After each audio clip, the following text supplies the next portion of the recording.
राज्यले दिनुपर्ने सेवालाई निजी क्षेत्रले पनि दिएको छ। म त्यसलाई सम्मान गर्छु। यहाँहरूलाई के प्रतिबद्धता जनाउँछु भने यहाँहरूका पेशागत जीवनमा परेका समस्याहरू, चुनौतीहरू त्यसलाई चाहिँ राज्यले सरकारले सकारात्मक ढङ्गले ग्रहण गर्नेछ। मैले पनि नेपाल सरकारको मन्त्रीको हिसाबले चाहिँ मैले सकारात्मक ढङ्गले लिन्छु र संवादद्वारा यसलाई समाधान गर्ने कुराको पनि मैले यहाँहरूलाई विश्वास दिलाउँछु। उपत्यकाका तीनै सहरमा अब विद्युतीकरण चाहिँ अन्डरग्राउन्ड गर्दैछ। त्यसपछि क्रमशः महानगर नगर गर्दै जाँदा पोलका कुरा पनि हराउने छन्। अब हामी पोलको बहस गर्दा गर्दै अन्डरग्राउन्ड जाँदा हामीले सायद अर्को बहस गर्नु पर्ला। त्यसैले विकसित टेक्नोलोजीलाई प्रविधिलाई तरिकालाई पनि फेरि हामीले परिमार्जित गर्दै जाने कुरा। तर सरकार सबैको अभिभावक हो।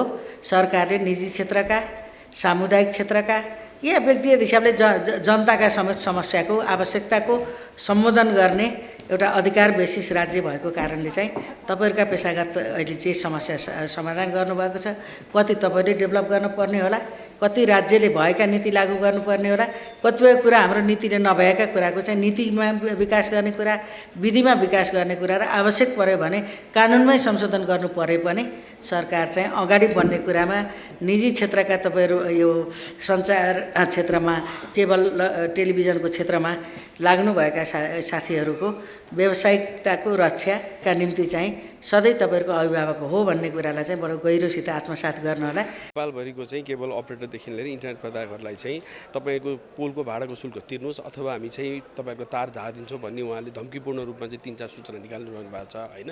र यो विषयमा हामीले आज मात्रै हैन 3 वर्षबाट विगत उहाँहरुसँग वार्ता गर्न कोसिस गरेका छौँ, तर उहाँले हामीलाई वार्तामा कहिले पनि नबोलाउने। टेलिभिजन च्यानल नै यदि हामीले घर घरमा पुर्याउन सकेनौँ भने टेलिभिजन च्यानल कसरी चल्छन् र नेपाली व्यवसायलाई चाहिँ घाँटी निमोट्ने र विदेशी व्यवसायलाई चाहिँ खुल्लमखुल्ला छोडिदिने। आफ्ना विषयहरू राख्नु भएको छ सशक्त ढङ्गले र समाधानको बाटो खोज्नु भएको छ। भर्खरै पूर्ववक्ता साथीले भने जस्तै केही पनि कुरो सायद बिना सङ्घर्ष चाहिँ प्राप्त हुन्न। तपाईहरुको पनि यो एउटा खालको सङ्घर्ष हो। यसमा मेरो एकबद्धता छ। हामीले नेपालमा लामो समय राजनीतिक आन्दोलनमा बितायौँ। झन्डै 3 पुस्ता 7 दशकभन्दा बढी र आजको नेपाल सङ्घीय लोकतान्त्रिक गणतन्त्रको नेपालमा पुगेका छौँ। 21औं शताब्दीमा एउटा युग परिवर्तन गर्ने हामी भाग्यमानी नेपाली हौँ र हाम्रा 2 पुस्ताले गरे पनि हामी तेस्रो पुस्ता जसले यो राजनीतिक आन्दोलनलाई एउटा निष्कर्षमा पुर्याउने उपलब्धिलाई संस्थागत गर्ने मात्रै अवसर पाएका छैनौँ, यसलाई कार्यान्वयन गर्ने अवसर पनि पाएका छौँ। त्यो हामीले पाएको यो सम्पूर्ण परिवर्तन, अग्रगमन र राजनीतिक अधिकार सँगसँगै मलाई लाग्छ हामीले आजको 21औं शताब्दी भनेको विज्ञान र प्रविधिले एउटा नयाँ क्रान्ति गरेको युग हो र त्यो चाहिँ विद्युतीय सञ्चार हो, इन्टरनेटको दुनिया हो। यो चाहिँ 21औं शताब्दीको एउटा नयाँ विशेषता हो। कुनै बेला आफ्ना शताब्दीका इतिहास छन्, कहीँ युद्धका छन्, पहिलो विश्वयुद्ध, दोस्रो विश्वयुद्ध, कहीँ राजनीतिक विचारका बहसहरू छन्, तर हामीले 21औं शताब्दीमा विज्ञान र प्रविधिले ल्याएको एउटा नयाँ क्रान्ति हाम्रो जस्तो देशले पनि हामीले त्यसलाई उपभोग गर्ने एउटा अवसर पाएका छौँ। त्यसैले हामी यो युगका भाग्यमानी मान्छे पनि हौँ र हामीले प्राप्त गरेको राजनीतिक अधिकारमा महत्त्वपूर्ण अधिकार चाहिँ हामीले सूचनाको हक हो, सूचना सञ्चारको हक हो। यो अधिकार ल्याउन सञ्चारकर्मी साथीहरूको धेरै ठुलो भूमिका छ, त्यसलाई मैले दोहोऱ्याइ पनि रहन्न। हामी राजनीतिक आन्दोलनकर्मी, आम जनता, विभिन्न पेशा र सञ्चारकर्मी साथीहरूको कुल योगले हामीले अहिलेको परिवर्तन पाएका हौँ र हामीले भलै हामी आर्थिक सामाजिक स्थितिले अझै पनि झन्डै 20% जनता गरिबीको रेखामुनि छन्, तर अधिकारको हिसाबले हामीले धेरै अधिकारलाई चाहिँ संस्थागत गर्न सकेका छौँ। अहिले पनि युरोप अमेरिका जस्ता राष्ट्रहरू ती वेलफेयर स्टेट हुन्, कल्याणकारी राज्यका रूपमा छन्। हामी चाहिँ राइट बेसिस अधिकार चाहिँ हाम्रो मुख्य बनेर आएको छ। हामीले संविधानमा शिक्षा, स्वास्थ्य, रोजगार, खाद्य परिवर्तन, आवास का लगायतका अधिकारहरूलाई चाहिँ मौलिक हकमा राखेका मात्रै छैनौँ, 16वटा त हामीले मौलिक हक सम्बन्धी कानुन बनाएका छौँ। तिनै कानुनमध्येको महत्त्वपूर्ण चाहिँ सूचनाको हक सम्बन्धी पनि हो, सूचनाको हक पनि हो, सूचनाको प्राइभेसी पनि हो, फेरि सित हामीले प्राप्त गरेको अधिकार हो। र मलाई लाग्छ अभ्यासमा पनि हामी ती कुनै पनि मतलब पश्चिमा अथवा आफूलाई विकसित भनेका राष्ट्रभन्दा बाहिर छैनौँ। मलाई मेरो आफ्नो सामान्य ज्ञानको आधारमा धन्नै हाम्रो देशमा 750 भन्दा बढी त सामुदायिक एफएमहरू छन्। यति धेरै मेरो विचारमा चाहिँ यहाँ मञ्चतिर हुने साथीहरूलाई नि त्यति धेरै अन्यत्र हुन्न। त्यसको पनि मौलिक भनेको के भने एफएमहरू धेरैतिर हुन्छन्, मनोरञ्जनात्मकका लागि हुन्छन्। न्युज नै आफैले बनाएर ब्रोडकास्ट गर्न पाउने अधिकार चाहिँ नेपालमा मात्रै हो। अन्त के हुन्छ, राज्यले बनाएको न्युजसम्म ब्रोडकास्ट गर्न पाइन्छ, आफूले पाइन। हाम्रो त न्युजै बनाउन पाउने जुन ढङ्गको छ। त्यसैले हामीले सूचना सञ्चारका क्षेत्रमा विश्वमा भएको क्रान्ति हामीले हाम्रा हाताहातका मोबाइल चिप्समा मात्रै होइन, जीवन व्यवहारमा पनि अभ्यास गर्न पाएको कुरालाई कतै पनि न्यूनीकरण गर्नुहुन्न।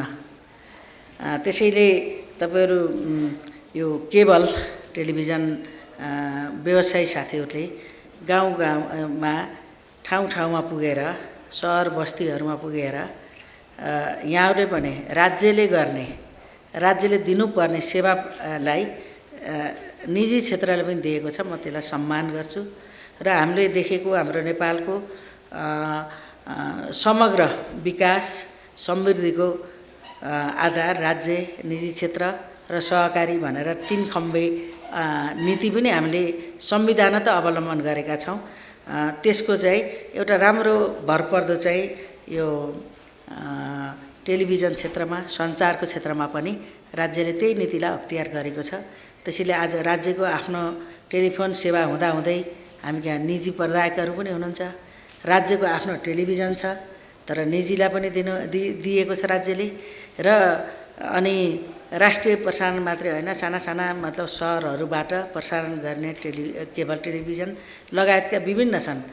अब सँगसँगै विज्ञानको प्रवृत्तिले सबैका एउटा हातमा एउटा मोबाइलका चिप्समा संसार छ। त्यसको नियमन कसरी गर्ने, अनुगमन कसरी गर्ने, नियन्त्रण कसरी गर्ने का आदिबारे पनि चुनौतीहरू छन्, जसको अलिक बढी सामान्य चाहिँ राज्यका हकमा पनि हुन्छ। यो यस्तो यसलाई नियमन र नियन्त्रण गर्ने कुरामा चाहिँ। तर सँगसँगै फेरि निजी क्षेत्रले चाहिँ व्यवसाय र पेसामै प्रभाव पारेको मैले पाएँ।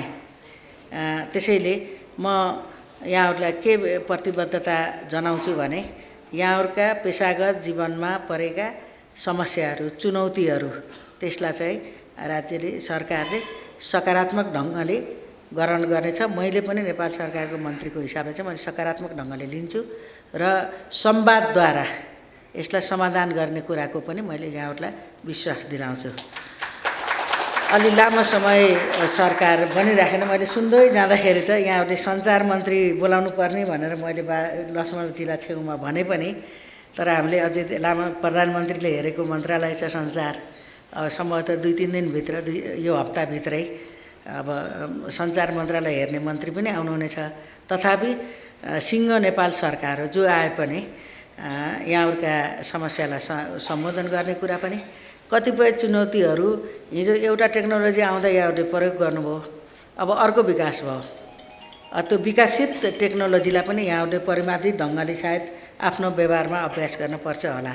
अहिले मेरो मन्त्रालयसित सम्बन्धित मैले सुने के अरे विद्युत प्राधिकरणले पोलको भाडा बढायो, अनि बढाएको भाडा नतिरे भने त्यहाँ राख्न चाहिँ केबलका तारहरू राख्न नदिने भनेको छ भनेर पनि म कहाँ अस्ति साथीहरू डेलिगेसन आउनु थियो।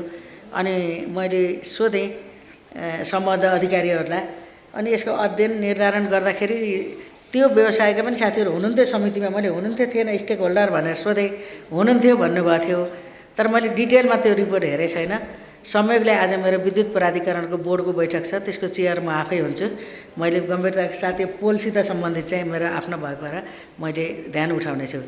हामी अब अहिले हामी पोलको बहस गर्दैछौँ, केही दिनमा पोल पनि हराउनेछन्। हामीले काठमाडौँ उपत्यकाका 3 सहरमा अब विद्युतीकरण चाहिँ अन्डरग्राउन्ड गर्दैछौँ। त्यसपछि क्रमशः महानगर नगर गर्दै जाँदा पोलका कुरा पनि हराउनेछन्।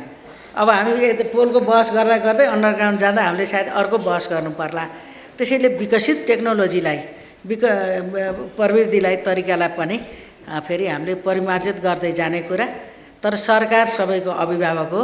सरकारले निजी क्षेत्रका, सामुदायिक क्षेत्रका या व्यक्तिगत हिसाबले जनताका समेत समस्याको आवश्यकताको सम्बोधन गर्ने एउटा अधिकार बेसिस राज्य भएको कारणले चाहिँ तपाईँहरूका पेसागत अहिले जे समस्या समाधान गर्नुभएको छ, कति तपाईँले डेभलप गर्नुपर्ने होला, कति राज्यले भएका नीति लागू गर्नुपर्ने होला, कतिपय कुरा हाम्रो नीतिले नभएका कुराको चाहिँ नीतिमा विकास गर्ने कुरा, विधिमा विकास गर्ने कुरा र आवश्यक पर्यो भने कानुनमै संशोधन गर्नु परे पनि सरकार चाहिँ अगाडि बढ्ने कुरामा निजी क्षेत्रका तपाईँहरू यो सञ्चार क्षेत्रमा एउटा यो केबल टेलिभिजनको क्षेत्रमा लाग्नुभएका साथीहरूको व्यावसायिकताको रक्षा का निम्ति चाहिँ सधैँ तपाईँहरूको अभिभावक हो भन्ने कुरालाई चाहिँ बडो गहिरोसित आत्मसात गर्नु होला। मैले यही ढङ्गले मैले सरकारमा यो कुरा पुर्याउँछु र तपाईँहरूका समस्या समाधान गर्न अब मैले चाहिँ संवाद गर्नका निम्ति सम्बद्ध जुन मन्त्रालय हो, जुन निकाय हो, म अनुरोध गर्छु र आवश्यक परे हामी एउटा कार्यदल बनाएर सरकारी स्तरबाट यो क्षेत्रको नै प्रतिनिधित्व हुने गरेर स्टेक होल्डर पनि त्यहाँ हुने गरेर गर्नुपर्छ। म जहिले पनि ठान्छु समस्या र आवश्यकता भएको स्टेक होल्डर गर्दा सरकारवालाहरूलाई समावेश नगरिकन समस्याको पूर्ण समाधान हुन्न। त्यसैले यस्ता समस्या समाधान गर्ने बेलामा चाहिँ स्टेक होल्डरहरूलाई समावेश गर्ने गरिएको छ र यसको पनि वार्ता संवाद र अनि के नीतिगत निर्णयबाट सम्बोधन हुन्छ। कति कुरा तपाईँले आफूलाई अपग्रेड गर्नुपर्छ, कति कुरा चाहिँ सरकारले सम्बोधन गर्ने कुरा हुन्छ र हामी समाधानको एउटा मिलन बिन्दुमा पुग्न सक्छौँ। म यो विश्वास तपाईँलाई दिलाउँदै तपाईँहरूको आजको छलफल बडो रचनात्मक होस्, बडो सहयोगात्मक होस् म अपिल गर्न पनि चाहन्छु। तर फेरि तपाईँले विरोध गर्नुभयो, माग गर्नुभयो भनेर मैले अन्यथा ठान्दिनँ।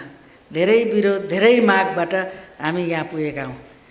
अहिलेको यो मेरो कार्यकाल हेर्नुहुन्छ भने 74मा ललितपुरका जनताले जिताएर म प्रतिनिधि सभाको सदस्य भएको, तर आज म तेस्रो चोटि प्रतिनिधि सभाको एउटा निर्वाचनको कार्यकालमा एउटा अवधिमा म तेस्रो चोटि सांसद भएर आज मैले नेपाल सरकारमा प्रतिनिधित्व गरेको। 2074मा जनताले चुन्नुभयो, अनि गत 77 पुस 5 गते संसद विघटन गरियो। फागुन 11 गते सर्वोच्च अदालत जनताको सडकको आन्दोलन र सर्वोच्च अदालतको निर्णयले पुनर्स्थापित भएर एउटै कार्यकालमा दुईचोटि सांसद भयौँ हामी। फेरि जेठ 8 गते संसद विघटन र हाम्रो सांसद पनि गयो। फेरि असार 28 गते चाहिँ सडकको आवाज र फेरि सर्वोच्च अदालतको न्याय संविधानको व्याख्या र न्याय निरूपणले तेस्रोचोटि हामी सांसद भएको। यही कार्यकालमा पनि जनमत सङ्घर्ष गर्दै आएको स्थिति हो। त्यसैले सङ्घर्षलाई मैले नकारात्मक रूपमा लिन्न। आफ्ना हक हित र अधिकारको निम्ति, सत्य र न्यायका निम्ति जहिले पनि आवाज उठाइराख्नुपर्छ। प्रसङ्ग र सङ्घर्षका रूपहरू मात्रै फरक हुने कुरा हो। त्यसैले यहाँले जे कुरा उठाउनु भएको छ म तपाईँहरूका मागप्रति सम्बोधन गर्नका निम्ति सकारात्मक रहेको विश्वास दिलाउँदै मैले मेरो आफ्ना भनाइ पनि अन्त गर्छु र म कार्यक्रमबाट नि बिदा हुन्छु। धन्यवाद। जुन आश्वासन दिनुभएको छ सबै केबल व्यवसायीको तर्फबाट उहाँहरूलाई धेरै धेरै धन्यवाद र आजको यो कार्यक्रममा आएर हाम्रो कार्यक्रमलाई शोभा बढाइदिनु भएकोमा र हामी सबै केबल व्यवसायीहरूको तर्फबाट धन्यवाद दिँदै र उहाँलाई चाहिँ टेलिभिजन च्यानल नै यदि हामीले घर घरमा पुर्याउन सकेनौँ भने टेलिभिजन च्यानल कसरी चल्छन् र नेपाली व्यवसायलाई चाहिँ घाँटी निमोट्ने र विदेशी व्यवसायलाई चाहिँ खुल्लमखुल्ला छोडिदिने जुन चाहिँ एउटा तर्जुमा भएको छ, जुन नीति तर्जुमा भएको छ। किन भन्दा कानुन छैन भन्छौँ हामी। भर्खर पनि सल्लाह गर्दै थियौँ, कानुनै छैन के गर्ने भने। त्यसो भने जसले कानुन मान्छ उसलाई लाग्ने, जसलाई जहाँ चाहिँ कानुन छैन उसले जे पनि गर्यो हुने। यो कहीँ पनि संसारमा कहीँ पनि नहुने कुरो भइरहेको छ। यसलाई गम्भीरतापूर्वक हामी सबैले आवाज उठाउन जरुरी छ। एउटा अघि मन्त्रीज्यूले पनि भन्नुभयो, अलिकति आफ्नो पनि जुन चेन छ त्यो चेन्जलाई चाहिँ तपाईँहरू त्यसलाई पनि च्यालेन्ज स्वीकार गरेर अगाडि बढाउँदै जानुहोस् भनेर भन्नुभएको छ। त्यसलाई हामी स्वीकार गरेका छौँ त। हामीले परिवर्तन हामीले गर्दै हिँडेका छौँ, हामीले लगानी थप्दै हिँडेका छौँ। हामी लगानी छोडेर ल सिद्धियो भनेर त हिँडेका छैनौँ नि। तर खोइ त फेसिलिटेसन चाहिँ केही पनि भएको छैन। त्यसै कारण म सबैजनालाई के आग्रह गर्छु भने यसलाई अलिकति सिरियसली लिउँ। तपाईँहरू यत्रो भेलामा चाहिँ मलाई बोल्ने मौका पनि दिनुभएको छ। हामी यो कुरामा एकबद्धता छौँ। कहिलेकाहीँ अलिकति कन्फ्युजन हुन्छ, डिसोम भनेको चाहिँ अर्कै चिज हो कि भन्ने पनि चाहिँ केबल अपरेटरहरूलाई लाग्छ। तर हामी एउटा यो सेम इन्डस्ट्रीमा छौँ, यसको पीडा हामी सबैले भोगिरहेछौँ। र यसको पीडा भोग्नेमा हामी मात्र होइन, अब टेलिभिजन इन्डस्ट्री पनि भोग्दैछ। जब बाटो नै छैन भने त्यहाँ बस कसरी उड्छ? हामी बाटो भत्काइरहेछौँ। यसलाई गम्भीरतापूर्वक सबै यहाँ ड्यासमा पनि धेरै व्यक्तित्वहरू हुन्छ, सबैले अलिकति सोचेर हामी यसलाई कहाँ भन्नुपर्ने हो पुऱ्याउँ र यसलाई एउटा डाइरेक्सन लिने काम गरौँ। धन्यवाद। यस बोर्डमा मैले पनि भर्खरै काम सुरु गरेको छु र टेलिभिजन इन्डस्ट्रिजमा झन्डै 25 वर्ष व्यतीत गरेपछि अहिले म विज्ञापन बोर्डमा गएको हुँ र नेपाल टेलिभिजनको स्थापना हुनु पूर्व नै यहाँहरूले विदेशी टेलिभिजनहरूलाई घरका छानामा राखिएका छाता मार्फत विभिन्न व्यक्तिहरूकोमा पठाउने बाटो सुरु गर्नुभएको व्यवसाय अहिले देशको एउटा प्रमुख व्यवसायको रूपमा उदय भएको छ। र त्यति मात्र होइन, यस क्षेत्रमा सरकारको लगानी जिरो छ र न्यून छ, अर्थात् छँदै छैन। र उत्पादन भएका कन्टेन्टहरूलाई आम जनतासम्म पुर्याउने दायित्व निजी क्षेत्रले बोकेको छ र यही क्षेत्रमा अनेकौँ समस्याहरू उत्पन्न भएका छन्। ती समस्याहरूलाई म जस्तो आम सञ्चारको एउटा विद्यार्थीको हैसियतले नजिकबाट निहालिरहेको छु र धेरै समस्याहरू यहाँ छन्। खास गरिकन 2076 सालमा आएको विज्ञापन नियमन गर्ने ऐन 2076ले क्लिन फिड पोलिसीलाई, जुन 2073 सालको क्लिन फिड पोलिसी छ, त्यसलाई कार्यान्वयन गर्ने एउटा व्यवस्था गर्यो। केवल व्यवसायीहरूले त्यसमा सहयोग गर्नुभयो र क्लिन फिडलाई हामीले यो मुलुकमा लागू गर्यौँ। तर त्यहाँ एउटा के कन्फ्युजन उत्पन्न भयो भने के त्यो क्लिन फिड केवल व्यवसायीहरूलाई मात्र हो त भन्ने एउटा कन्फ्युजन रह्यो। वास्तवमा त्यो क्लिन फिड जुनसुकै प्लेटफर्ममा पनि, अर्थात् जुनसुकै प्लेटफर्मबाट प्रसारण हुने जुनसुकै विदेशी टेलिभिजनहरूका लागि पनि हो र त्यसलाई मान्नु सबैको दायित्व हो र कर्तव्य हो। त्यसैले म यहाँहरूलाई स्पष्ट गर्न चाहन्छु, यहाँहरूले स्वीकार गरेको क्लिन फिड यो केवल अपरेटरहरूका लागि मात्र होइन, यो सबै प्लेटफर्महरूका लागि हो। र यी विविध कारणहरूले गर्दा र अहिले खास गरिकन विद्युतका पोलमा बढाइएको भाडा वृद्धिले गर्दा यहाँहरूको व्यवसाय धाराशायी भयो भन्ने जुन प्रश्न छ, त्यसलाई सम्बोधन गर्नको लागि अथवा त्यसका विरुद्धमा ऐक्यबद्धता हुनका लागि यहाँहरू यहाँ जम्मा हुनुभएको छ। र त्यति मात्र होइन, अहिले डिजिटल प्लेटफर्मका कारणले खास गरिकन OTT platform, IPTV network, video on demand VOD र नेटफ्लिक्स जस्ता का कारणले पनि यो व्यवसायमा अर्को चुनौती थपेको छ।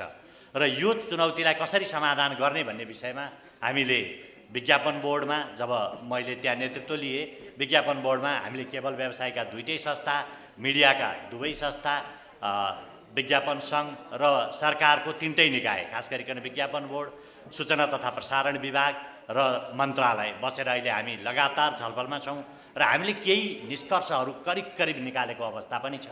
र त्यसलाई हामीले अहिले साथीहरूको कार्यदलका सदस्यहरू बिचमा डिस्ट्रिब्युट गरेका छौँ र सम्भवतः हामी यो भेला सकिनासाथ त्यसलाई मन्त्रालयमा सिफारिसको लागि पठाउनेछौँ। र यो ढिलाइ हुनुको पछाडिको एउटै मात्र कारण म यहाँहरूलाई भनौँ, अहिले म सरकारकै एजेन्सीमा काम गरिराखेका छु, एउटै मात्र कारण मन्त्रालयमा मन्त्रीको अभावै हो। तर यतिले मात्र यो समस्या समाधान हुन्छ भन्ने पक्षमा चाहिँ म छैन। खास गरिकन भविष्यमा पनि यस्ता खालका अनेकौँ समस्याहरू आउने भएको हुनाले र मिडिया क्षेत्रमा खास गरिकन तीनवटा सेक्टरको संलग्नता रहन्छ। एउटा उत्पादन गर्ने जसले कन्टेन्ट प्रोडक्सन गर्छ, अर्को प्रसारण गर्ने जसले कन्टेन्टलाई प्रसारण गर्छ र अर्को वितरण गर्ने जो चाहिँ घर घरमा चाहिँ त्यो कन्टेन्टलाई डिस्ट्रिब्युसन गर्छ। यो तिनटाको बिचमा समन्वय गर्ने निकाय नेपालमा आजसम्म पनि स्थापना हुन सकेको छैन र यो कामलाई सञ्चार तथा सूचना प्रविधि मन्त्रालयले नै हेरिरहेको छ। त्यसैले म चाहिँ एउटा आम सञ्चारको विद्यार्थीको नाताले मैले पटक पटक भन्ने गरेको र म आज यस फोरममा पनि यहाँहरूलाई भन्न चाहन्छु कि यस्तो खालको तीनवटा अवस्थालाई नियमन गर्नको लागि नियामक निकाय, खास गरिकन आम सञ्चार प्राधिकरण, हुन त हामीले पहिला प्रसारण प्राधिकरणको कुरा गरेका थियौँ, तर अहिले त्यसलाई बृहत रूप दिएर आम सञ्चार प्राधिकरणको स्थापना हुनुपर्छ भन्ने माग अहिले हामी बिचमा छ र म फेरि पनि यहाँहरूलाई पनि भन्छु कि यो चाहिँ सरकारी निकायहरूबाट अर्थात् ब्युरोक्रेसीबाट यो समस्याको समाधान हुन नसक्ने भएको हुनाले जसरी चलचित्र क्षेत्रलाई नियमन गर्नको लागि चलचित्र विकास बोर्ड, ब्याङ्कहरूको नियमन गर्नको लागि राष्ट्र ब्याङ्क र विज्ञापन क्षेत्रको नियमन गर्नको लागि विज्ञापन बोर्ड गठन भए जस्तै आम सञ्चारको क्षेत्र जहाँ कन्टेन्टको उत्पादन हुन्छ, प्रसारण हुन्छ र वितरण हुन्छ, त्यति मात्र होइन, उत्पादन गर्ने कम्पनीहरू पनि छन्, म्युजिक रेकर्डिङ गर्ने कम्पनीहरू पनि छन्। यस्ता धेरै क्षेत्रलाई समेट्ने र नयाँ आउने उद्योगहरूलाई समेत सम्बोधन गर्नको लागि प्रसारण प्राधिकरण त अब सम्भव नहोला, आम सञ्चार प्राधिकरणको स्थापना नै एउटै मात्र समस्याको समाधान हो भन्ने मेरो चाहिँ बुझाइ छ र धेरै व्यक्तिहरूको पनि यसमा चाहिँ किन विश्वभरै यस्ता नियामक निकायहरू गठन गर्ने र यसलाई चाहिँ टुङ्गोमा पुर्याउने गरिएको छ र यसतर्फ हामीले अग्रसरता लिनुपर्छ भन्ने मलाई लाग्छ। अर्को, कुनै पनि प्रविधिको परिवर्तन आजको भोलि हुने होइन। आइटियुले करिब 5 वर्ष अगाडि नै प्रक्षेपण गरिदिएको हुन्छ कि अब हामी यो प्रविधिमा जान्छौँ भनेर। जस्तो एनालग सिस्टमबाट डिजिटल सिस्टममा जानको लागि 2020 को डेट चाहिँ आइटियुले निर्धारण गरेको हो र त्यो चाहिँ 2012 मा निर्णय भएको थियो, अर्थात् 8 वर्ष अगाडि निर्णय भएको थियो र नेपालले 2016-17 मा डिजिटल प्लेटफर्ममा लग्यो र कतिपय देशहरूले 2020 सम्मलाई पनि त्यो सुविधा दिएको थियो। अहिले आइपी सेक्टरबाट अर्थात् आइपिटिभी मार्फत जाने कुरा पहिल्यै प्रक्षेपण भइसकेको थियो र अब यसपछि आउने के हो भन्ने कुरामा पनि पहिल्यै प्रक्षेपण गरिएको हुन्छ विश्वभर। तर नेपालमा चाहिँ यस क्षेत्रमा अध्ययन गर्ने चलन कम छ र यसले गर्दाखेरि भविष्य के हुन्छ भन्ने कुरामा हामी अन्योल हुने गर्छौँ।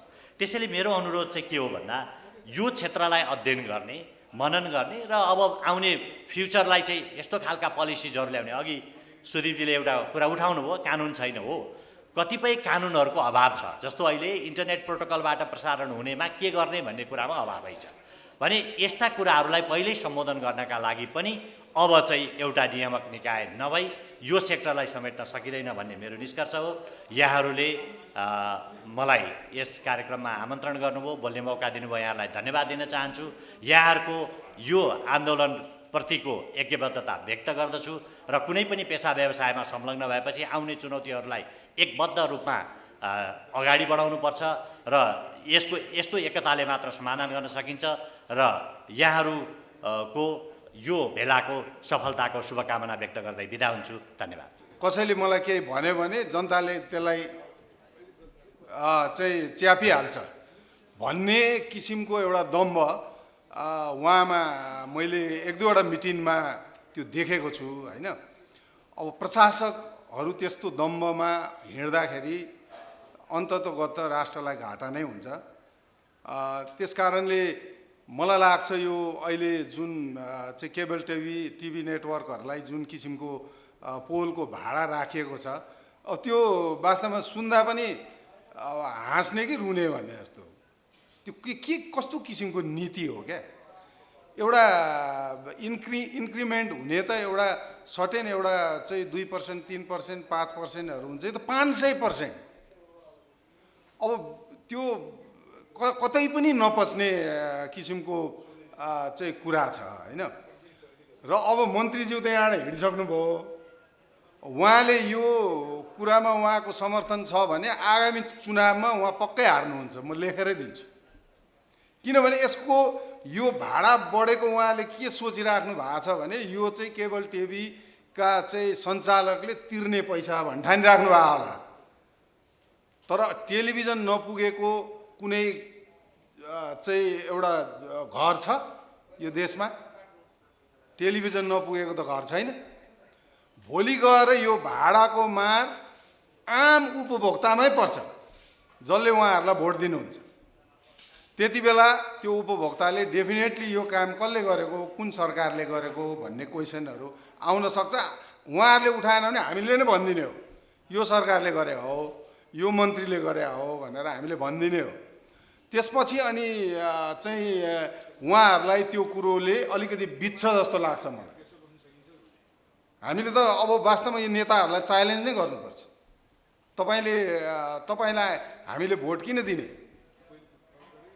तपाईँहरूलाई आफ्नो चाहिँ कुर्सीमा आएपछि मनपरी गर्नलाई भोट दिने, अनि तपाईँले चाहेको मान्छेहरूलाई ल्याएर देशको नीति मनपरी नीति निर्माण गर्नलाई तपाईँहरूलाई हामीले मतदान दिएको त होइन भन्ने आवाज चाहिँ डेलिगेसन जाँदा गराउनुपर्छ।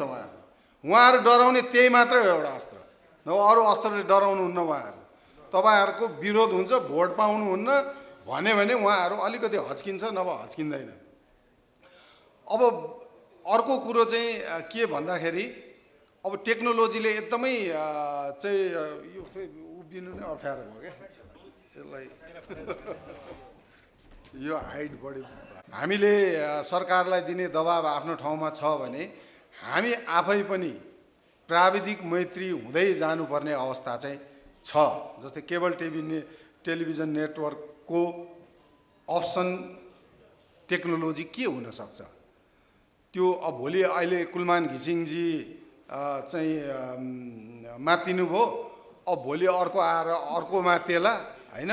अब त्यो हामी खालि त्यही विद्युत प्राधिकरणको पोलको भरमै हिँडिराख्ने हो भने त यस्तो मातिने मान्छेहरू त आइरहन्छ यो देशमा, अनि उनीहरूले त्यो विभिन्न किसिमको चाहिँ नीति निर्माण दबाब सिर्जना गरिरहन्छ।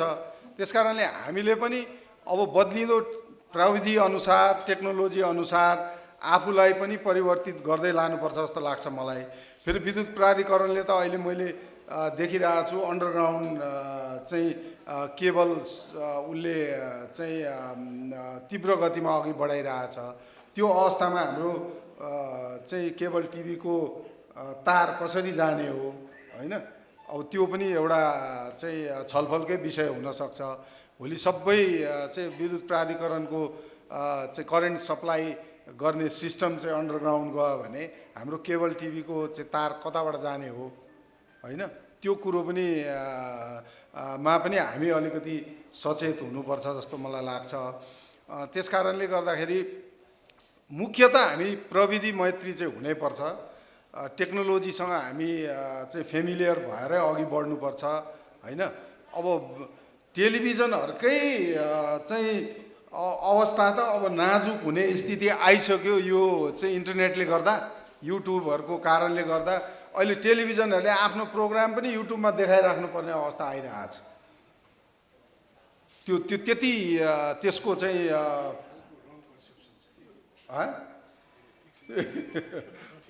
त्यो प्रभुत्व यसरी बढ्दै गइरहेछ होइन। त्यसकारणले गर्दाखेरि हामीले प्रविधि मैत्री हुनु चाहिँ जरुरी हुन्छ होला। टेक्नोलोजीलाई आत्मसात गर्दै पनि अघि बढ्नु नै पर्छ जस्तो मलाई लाग्छ। तर जबसम्म यो प्रविधि नेपालमा पूर्ण रूपमा चाहिँ आइसक्दैन अथवा त्यसको सरकारको नीति निर्माणले त्यसलाई चाहिँ सहुलियत प्रदान गर्दैन, तबसम्म हामीले चाहिँ यो आफ्नो व्यवसायलाई सञ्चालन गर्ने अधिकार हाम्रो छ। त्यो अधिकारलाई चाहिँ सरकारले प्रत्याभूत गर्नुपर्छ जस्तो मलाई लाग्छ। अब हुन त हामी पनि सरकारसँग हाम्रो पनि धेरै विवादहरू छ यो कम्युनिकेसन मिडियाकै उसमा। किनभने अब हामीले फिल्म बनायौँ भने त्यो फिल्म चाहिँ सेन्सर पनि हुनुपर्छ, अनि सेन्सरमा बस्नेहरूको मनस्थिति कस्तो छ भने म सेन्सर बोर्डको मेम्बर भएपछि त्यो जुनै फिल्मको पनि केही न केही चाहिँ काट्नै पर्छ भन्ने एउटा मनस्थिति छ। र त्यो उसले त्यो फिल्ममा केही काट्ने चिज पाएन भने पनि केही न केही एउटा काटेर यो काट्नुहोस् भनेर भन्ने किसिमको मनस्थिति देखिन्छ। तर अब हामीले चाहिँ इन्टरनेटको माध्यमबाट हेर्ने हो भने यस्ता यस्ता कन्टेन्टहरू हामीले हेर्न पाइरहेछौँ जुन चाहिँ परिवारसँग पनि हेर्न सकिँदैन, र प्लस त्यहाँ सेन्सर हुन्छ, निर्बाध रूपमा आइरहेछ। त्यो अब एकअर्कामा विरोधाभासपूर्ण नीति छ सरकारको। अब सरकारले त्यो इन्टरनेटबाट आएको कुरा हामी कहाँ रोक्न सक्छौँ भन्ने हो भने यस्ता धेरै देशहरू छ जसले त्यो रोकेको छ। चाइनामा जाँदैन त केही पनि। चाइनामा तपाईँले टेलिभिजन चाहिँ चाइनिज च्याचु बाहेक केही हेर्न पाउनुहुन्न, न त्यहाँ केही आउँछ न केही आउँछ। रोक्न चाह्यो भने सक्छ नि, सरकारले रोक्न चाह्यो भने अथवा नीति निर्माण गरेर त्यसलाई ट्र्याकमा ल्याउन चाह्यो भने सक्छ। त्यसकारणले यस्ता धेरै विरोधाभासपूर्ण नीति छ सरकारको जसलाई चेन्ज हुनु जरुरी छ, त्यसलाई बदल्नु जरुरी छ। खालि चाहिँ पैसा उठाउन सक्नु, आफूसँग पावर छ भने 10 रुपियाँको चिजलाई 50 रुपियाँ गरेर म बढीभन्दा बढी आम्दानी गराएर सरकारको ढुकुटीमा राख्छु भन्नु त्यति ठुलो बहादुरी हो जस्तो मलाई लाग्दैन। कम रेटमा धेरै आम्दानी गर्न सक्ने चाहिँ बहादुर हो। त्यो भनेको तपाईँले क्वान्टिटीमा व्यापार गर्नु पर्यो नि। जनताहरूलाई सेवा गर्ने सेवकको रूपमा छानिएर जाने हो। सरकारमा बस्ने प्रधानमन्त्रीदेखि लिएर मन्त्रीहरूदेखि लिएर त्यो ब्युरोक्र्याट्सहरूदेखि लिएर सारा त्यो जनताको सेवक हो। तर उहाँ शासक जस्तो गर्नुहुन्छ। उहाँ चाहिँ त्यो ठाउँमा पुगिसकेपछि अब चाहिँ हामीसँग पावर आयो, अब हामीले दनक दिनुपर्छ भन्ने मनसायबाट प्रेरित छ हाम्रो ब्युरोक्र्याट्स पनि, हाम्रो चाहिँ राजनेताहरू, मन्त्रीहरू सबै। त्यसकारणले उहाँहरूले पहिला त आफ्नो मनस्थिति परिवर्तन के गर्नु पर्यो भने हामी शासक होइन सेवक हौँ भन्ने मनस्थितिमा उहाँहरूको परिवर्तन हुने हो भने चाहिँ अनि उहाँले सेवाको भावनाले यस्ता अनैतिक नीति नियम निर्माण गर्दैनन्। तर जबसम्म उहाँहरूलाई शासक हुँ भन्ने फिल हुन्छ तबसम्म उहाँहरूको नीति यस्तै नै हुन्छ। र त्यो यस्तो सरकारको नीतिबाट अधिकांश क्षेत्र नै पीडित छ क्या। यति त्यो चाहिँ पुरानो, यति त्यो ट्रेडिसनल चाहिँ कानुनहरू छ राज्यको, त्यो कानुनलाई बदल्नु पर्ने आवश्यकता आजभन्दा 10-15 वर्ष अगाडि भइसकेको छ। तर त्यो बदल्नतिर उहाँहरूको ध्यान हुँदैन। त्यही नीतिलाई समाएर अझ कसरी न्याक्ने भन्नेतिर मात्रै ध्यान हुन्छ। र त्यही अहिले न्याकेको कारण पनि त्यही नै हो। त्यसकारणले यसको कडा प्रतिवाद गर्नुपर्छ र यसको निम्ति हुनसक्छ भोलि हामी सम्पूर्ण मिलेर चाहिँ पुरा होल कन्ट्रीलाई ब्ल्याकआउट गरिदिन सक्नुपर्छ। ब्ल्याकआउट भनेको हामीले सारा टेलिभिजन च्यानलहरू बन्द गरिदिउँ न, भोलि त्यही नेता दौडेर आउँछ, उसको भाषण त आउँदैन नि त। उहाँहरूलाई त फेरि टेलिभिजनमा आफ्नो भाषण शासन यताउति हेर्न ठुलो इच्छा हुन्छ होइन, न्युजमा यताउति। त्यसकारणले त्यो ब्ल्याकआउट गरिदिने। अब उहाँहरूसँग अरू यो मलाई जहाँसम्म लाग्छ धेरै नेगोसिएसन गरिराख्नुपर्ने जरुरी नै छैन। सबै चाहिँ टेलिभिजन नेटवर्कहरू मिलेर टेलिभिजन तपाईँहरूले यो नीति चेन्ज गर्नुहुन्न भने आजदेखि टेलिभिजनको प्रसारण बन्द भनेर बन्द गरिदिने। त्यसपछि मात्रै ठाउँमा आउँछ। किन टायर नबालिकन कुनै पनि अहिलेसम्म टायर नबालिकन तोडफोड नगरिकन सरकारले सुनवाई गरेको अहिलेसम्म नेपालको इतिहासमै छैन। गरेर अघि बढ्दा बेस हुन्छ र हाम्रो संस्थाले यहाँहरूको त्यो आन्दोलनलाई पूर्ण रूपमा साथ दिन्छ र यो आन्दोलनको सफलताको लागि शुभकामना व्यक्त गर्दै म आफ्नो भनाइ यही टुङ्ग्याउँछु। धन्यवाद। यो राष्ट्रिय भेलाले उठान गरेका सबै मागहरू, सबै आन्दोलनहरू, सबै शर्तहरूलाई निशर्त समर्थन गर्दै मिडिया अलायन्सका तर्फबाट यहाँहरूसँगै हिँड्ने प्रतिबद्धता जाहेर गर्दछु। योभन्दा पहिलेका केवल व्यवसायी साथीहरूसँग कुनै साधन सभामा कुनै कार्यक्रममा आउँदाखेरि बडो ठुलो उत्साह हुन्थ्यो, हल भरिभराउ हुन्थ्यो, तालीको गडगडाट हुन्थ्यो। त्यो उत्साह अहिले मरेको पाएको छु मैले। यो निजी क्षेत्रका लागि, हामी उद्यमी व्यवसायका लागि र कमसेकम संसार उद्योगमा समाहित हामी लगानीकर्ताका लागि त्यति उत्साहजनक खबर होइन। यस अर्थमा पनि सम्भवतः आज तपाईँले उठान गरिरहनु भएको यो विषय अत्यन्त गम्भीर छ भन्ने मलाई लागेको छ। त्यस अर्थमा पनि नेपालका 90% भन्दा बढी मूलधारका सञ्चार माध्यमहरूको सङ्गठन मिडिया अलायन्स तपाईँहरू सँगसँगै अघि अशोकजीले भन्नुभएको जस्तो सङ्केत बन्द गर्नु पर्दाखेरि पनि हाम्रो समर्थन रहनेछ। र यो सँगै म तपाईँहरूलाई केही कुराहरू व्यावसायिक कुराहरू केही कुराहरू तपाईँहरूसँग बाँड्न चाहन्छु। अहिले नेपालको सञ्चार उद्योग जसमा 90% भन्दा बढी निजी क्षेत्रको लगानी छ, चाहे त्यो प्रसारकका रूपमा, चाहे त्यो वितरकका रूपमा, चाहे ती अन्य कार्यक्रम उत्पादकका रूपमा वा चलचित्रका सामग्री उत्पादनका रूपमा 90% भन्दा बढी यो क्षेत्रको लगानी निजी क्षेत्रको लगानी छ। त्यस अर्थमा यो क्षेत्रलाई सरकारले अनुगमन गरोस् भन्ने हाम्रो एउटा सामान्य आकाङ्क्षा त हुनुपर्छ, तर धेरै कुराहरू हामी सबै आफै बसेर आफैले निर्देश गर्नुपर्दछ, सरकारको निर्देशन पालना गर्ने होइन। यो कुरामा हामी प्रष्ट हुनुपर्छ। प्रसारक, वितरक, उत्पादक यी सबै नै निजी क्षेत्र हुन्। त्यो हुनाले म आग्रह यहाँ सबै क्षेत्रका साथीहरू हुनुहुन्छ यो ड्यासमा, यो मञ्चमा, म आग्रह के गर्न चाहन्छु भने तपाईँहरू हामी सबै मिलेर एउटा न्यूनतम सहमति कायम गरौँ ताकि हाम्रो त्यो लगानी नडुबोस्, त्यसमा चुनौती नथपियोस्।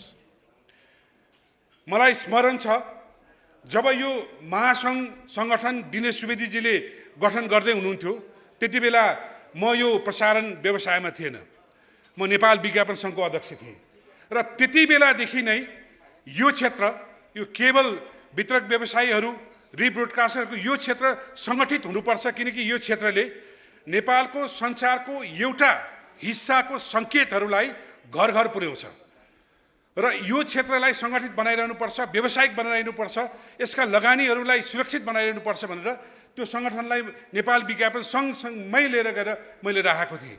सम्भवतः त्यसपछिको यो सङ्गठनको जुन विकासक्रम छ त्यो तीव्र रूपमा विकास भइरहेको थियो, निर्विवाद रूपमा प्रविधिको विकास हुँदै जान्छ र वितरण क्षेत्रमा पनि प्रविधिको विकास भइरहेको छ। यहाँ डिटिएच छ, डाइरेक्ट टु होम, डिबिबी Q2 छ, आइपी टेलिभिजन आए, एमएसओ छ, केबल टेलिभिजन छ, तर विश्वको कुनै ठाउँमा त्यो केबलको जुन हिस्सा छ त्यो नामित भएको अवस्था विश्वका कुनै ठाउँमा छैन र सम्भवतः नेपालमा पनि हुँदैन। यो लेखेर राख्नुहोस्। तर यो अझै यसको स्तर अभिवृद्धि हुनुपर्छ, यसको प्रविधि अभिवृद्धि हुनुपर्छ, यसका अन्य प्राविधिक पक्षहरू छन्, त्यसमा हामी सङ्गठित हुनुपर्छ। र केही समय अगाडि नेपाल सरकारले डिजिटलाइज गर्दाखेरि जुन खालको लगानी तपाईँहरूले आफ्नो क्षेत्रमा गर्नुभयो त्यो लगानी अहिले खेर जाने हो कि भन्ने जोखिमको अवस्थामा छ। यो नै हाम्रो ठुलो चिन्ताको विषय हो र यो चिन्ताको विषय तपाईँहरूको मात्र होइन, यो नेपाली टेलिभिजन प्रसारकहरूको पनि चिन्ताको विषय हो। त्यस अर्थमा पनि हामी तपाईँहरू सँगसँगै छौँ। तपाईँ र हामी भनेको फरक पाटोहरू होइन, एउटै पाटोको एउटै सिक्काका दुई पाटोहरू मात्रै हुन्। त्यो हुनाले तपाईँहरूको हरेक मागप्रति हाम्रो एकबद्धता, मैले आदरणीय अध्यक्षज्यूलाई अहिले भनेको थिएँ, यदि यसका लागि हामीले नेपाली टेलिभिजनका तर्फबाट खबर प्रसारण गर्नुपर्दाखेरि, कुनै लबिङ गर्न पर्दाखेरि, कतै जान पर्दाखेरि हामीलाई पनि सम्झाउन हामी सँगसँगै तपाईँहरूसँग अगाडि बढ्छौँ हामीले भनेका छौँ। मैले अघि माननीय मन्त्रीज्यूको अभिव्यक्ति सुने, वास्तवमा कुनै पनि सरकारले कुनै पनि सङ्केत वितरण गर्ने पूर्वाधार आफैले तयार गर्नुपर्थ्यो। हामीले पोल पोलमा केबल बिछाउँदै हिँड्ने होइन, हाम्रा फाइबरहरू हामीले किनेर बिछाउँदै हिँड्ने, उहाँले जहाँ चाहियो सडक बनाउँदाखेरि काट्दै जाने, यस्तो कहीँ हुँदैन दुनियाँमा, नेपालमा मात्रै हुन्छ। वास्तवमा यो वितरणको पूर्वाधार कम्पनी नेपाल प्राधिकरण आफैले बनाउनु पर्ने हो र हामी केबल अपरेटरहरूले, आइपी प्रोभाइडरहरूले हामीले भाडामा मात्र तिर्नुपर्ने हो। तर यसमा पनि हाम्रो ठुलो लगानी हामीले गरिरहेका छौँ र त्यसमाथि पनि यस किसिमको नियम जसरी लादिएको छ यसप्रति हामीले पक्कै पनि, मैले अध्यक्षज्यूलाई अघि पनि अनौपचारिक रूपमा भने, हामी संवेदनशील भएर लाग्नुपर्छ। यहाँ आएर मन्त्रीज्यूले भन्नुभयो म हेर्छु, मन्त्रीज्यूले के भन्ला भन्ने मलाई लागेको थियो भने यत्रो चाहिँ कति पर्सेन्ट, 300% कति पर्सेन्ट बढाएको छ, होइन म अहिलेलाई चाहिँ पुरानैमै लैजान्छु, तपाईँले जानुहोस् भन्नु होला भन्ने मेरो अपेक्षा थियो। किनकि एउटा पोल गाड्न 13-14 हजार रुपियाँ लाग्ला, तपाईँहरूको भाडा 9 हजारको कुरा छ। यो कहाँ न्याय सङ्गत छ? कुनै हालतमा न्याय सङ्गत छैन। कुनै पनि व्यापार व्यवसाय भाडा यसरी हुँदैन र सरकारले त गर्नै हुँदैन। सरकारले आफ्नो पूर्वाधार कम्पनी खोलेर यो सङ्केतहरू पुर्याउने फाइबरहरू राष्ट्रव्यापी रूपमा आफैले लगाउनु पर्थ्यो। एकचोटि प्राधिकरणले सुरु पनि गरे हो। त्यो हुनाले प्राधिकरणलाई हामीले दबाब के दिनुपर्छ भने चाहे तपाईँ भूमिगत रूपमा लैजानुहोस्, अघि भन्दै थियो नि, अब पोलै हराउँछ, ठिक छ, पोल हराएर प्रविधिको विकास हुनुपर्छ। भूमिगत रूपमा चाहिँ यदि ट्रान्समिसन लाइन जान्छ भने त्यो ट्रान्समिसन लाइनसँगै केबलको डिस्ट्रिब्युसनको लाइन प्राधिकरण आफैले पूर्वाधार बनाउनु पर्यो र हामी त्यसलाई भाडामा लिन्छौँ। यसो हुनु पर्थ्यो। म आग्रह यहाँलाई गर्न चाहन्छु, यसरी अगाडि बढौँ, व्यावसायिक रूपमा प्राविधिक रूपमा अगाडि बढौँ, हामी तपाईँहरूको साथमा छौँ। र नेपाली टेलिभिजन प्रसारकहरूका पनि केही कुरा छन्। अघि यहाँ अशोकजीले भन्नुभयो सबै चाहिँ युट्युब हेर्न थाले, सबै चाहिँ इन्टरनेटमा जान थाले, अब टेलिभिजन हेर्न छोडे। एउटा कुरा हामीले के बिर्सनु हुँदैन भनेदेखि विश्वव्यापी ट्रेन्ड हो यो, नेपाल मात्र होइन। नेपालको करिबन यो पल्टको तथ्याङ्कले 80 लाख घरधुरीको अब आकलन हुन्छ। 80 लाख घरधुरीमा तपाईँले अहिले मान्नुहोस् इन्टरनेटको कुरा गर्दैछौँ हामी। निर्विवाद रूपमा काठमाडौँ बसेर हेर्दाखेरि सबै इन्टरनेटै हेर्छन्। हाम्रा ठुलोबडा मान्छेहरू इन्टरनेट सब कुरा थाहा पाउँछन्, टेलिभिजन किन हेर्नु पर्यो र? कल्पना गर्नुहोस् दार्चुलादेखि ताप्लेजुङसम्मका मान्छेहरूले के इन्टरनेट मात्रै हेर्छन्? हाम्रो इन्टरनेटको चाहिँ गुणस्तर त्यस्तो छ। 4G भनेको 4 चोटि घुमे गर्छ आइपिटिभीमा, होइन? तर हामी 80 लाख घरधुरीमा हामीले 60 लाख पुऱ्यायो भने एउटा टेलिभिजन 10 जनासम्मले हेर्छ। हेर्नुहोस् हामीले हाम्रा दर्शक सङ्ख्या कति। र आज पनि हामी कन्भेन्सनल स्याटेलाइट टेलिभिजन अपरेटर हौँ। म आइपी टेलिभिजन चलाउँदिनँ, म युट्युब च्यानल चलाउने मान्छे होइन। मेरो संस्थाले स्याटेलाइटमा प्रसारण हुने एउटा परम्परागत टेलिभिजन चलाउँछ र मेरो टेलिभिजन स्याटेलाइटमै हेर्नुपर्छ भन्ने मेरो मान्यता हो। मेरो टेलिभिजन केबलबाटै हेर्नुपर्छ, लिनियरबाटै। मेरो टेलिभिजन आइपीबाट हेर्दाखेरि पनि लाइभै हेर्नुपर्छ, म युट्युबमा हेर्छ भन्ने मेरो मान्यता छैन। ठिक छ, अहिले विकल्पहरू युट्युबमा।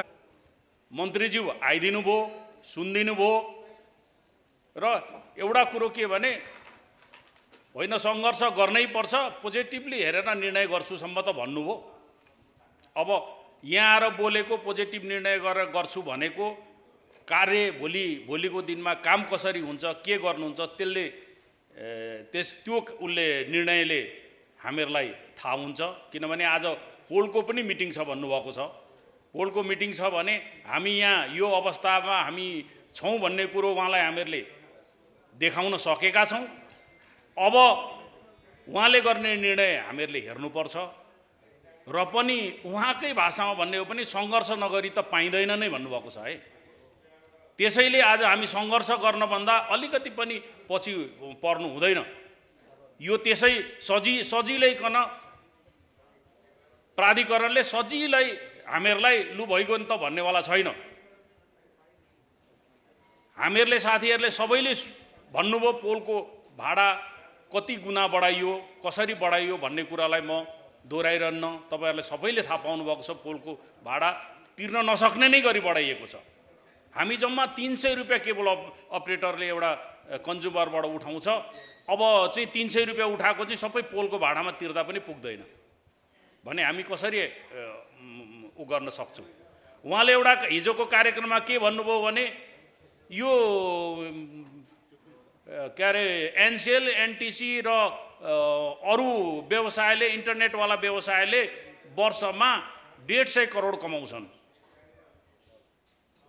150 करोड कमाउँछन् भने 150 करोड कमाएर लगेर विद्युत प्राधिकरणलाई दिने हो त? उहाँले आँकडा हिजो दिँदै हुनुहुन्थ्यो एउटा कार्यक्रममा, उहाँको मैले टिभीमा सुनेको थिएँ। 150% बढाउँछन् भनेर त्यो पोलको भाडा चाहिँ पोल भाडा लगाउनका लागि गरिएको हो?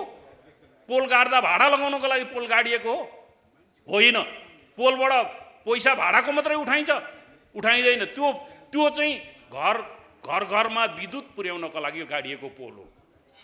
अनि अब भाडाको नाममा चलाउनै नसक्ने गरी भाडा तोक्ने हो भने त वैकल्पिक व्यवस्था गरिदिनु पर्यो।